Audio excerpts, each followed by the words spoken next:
Question coming from our panel, Kathleen Ronayne from the Associated Press for Carol Shea Porter, I believe. You both support the use of airstrikes in combating the terror group ISIS, but without boots on the ground, which you both don't support, how can we be sure the strikes are working and that the collateral damage, including civilian casualties, isn't doing more harm than good? Congresswoman? Thank you for that question. I serve on the Armed Services Committee and had a number of hearings on this, and the problem that we have is that there really aren't any moderates, and Syria is in the middle of a civil war. So if we put boots on the ground and we were in the middle of a civil war or close to it, the allegiance and alliances change daily, weekly, so we would be putting our men and women at risk because they just simply would not be able to ascertain who was friend, who was foe. And I also believe that the countries in the region have a great interest in doing that. The military in Turkey certainly can fight and should. They are right on the border there. We know that the Iraqi soldiers need to stand up again. We know that the Kurds have been fighting, but to give an idea, and good fighters against ISIL, but to give an idea how difficult this is, the Kurds have been fighting against ISIL, and Turkey bombed the Kurds last week.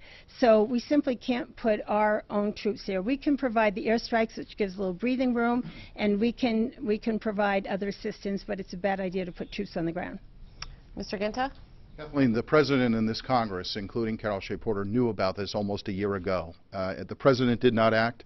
Carol Shea Porter is on the House Armed Services Committee, the Committee of Jurisdiction, and she has not commented for almost the better part of a year on what the strategy should be. That's a lack of leadership representing New Hampshire, and it's a lack of leadership representing America. What we need is a clear, identified strategy from the President of the United States. At that point, we then should require, based on the War Powers Act, an up or down vote on whether we are going to war.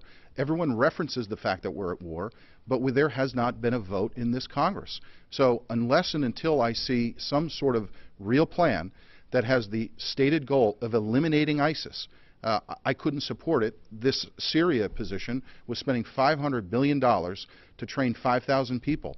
There was no plan there beyond that, and I think we need a very clear stated plan on how to eliminate and eradicate this very serious threat. So, Mr. Ginta, let's say that stated goal comes from a general on the ground there that says, you know what, if you put boots here, small force, whatever, in 6 months we should be able to eradicate ISIS, this terror group.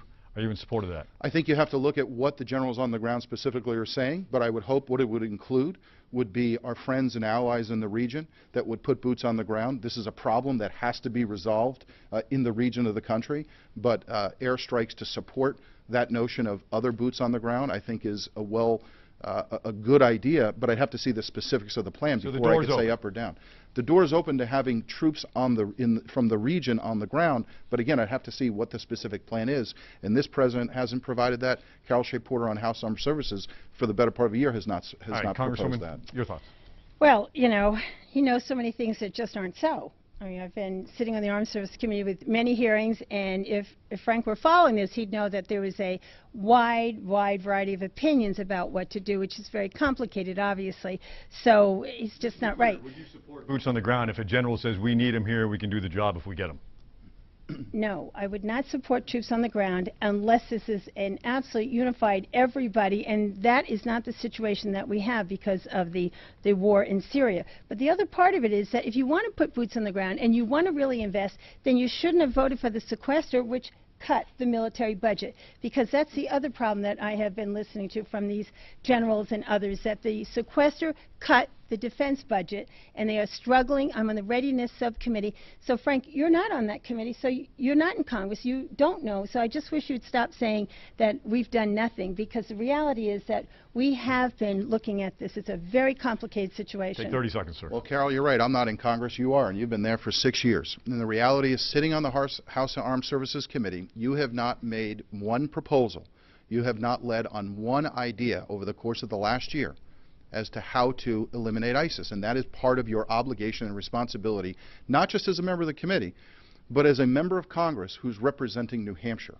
That should be something that you could clearly articulate to the state of New Hampshire, and so far you haven't been able to do so. Quickly, please. Well, I hope that you will decide to Google my name and take a look maybe at some of the interviews that I've had where I have discussed that, or you could look at my newsletter where I've discussed that, or you could just ask me, because we actually have done a lot of things. All right, we're going to move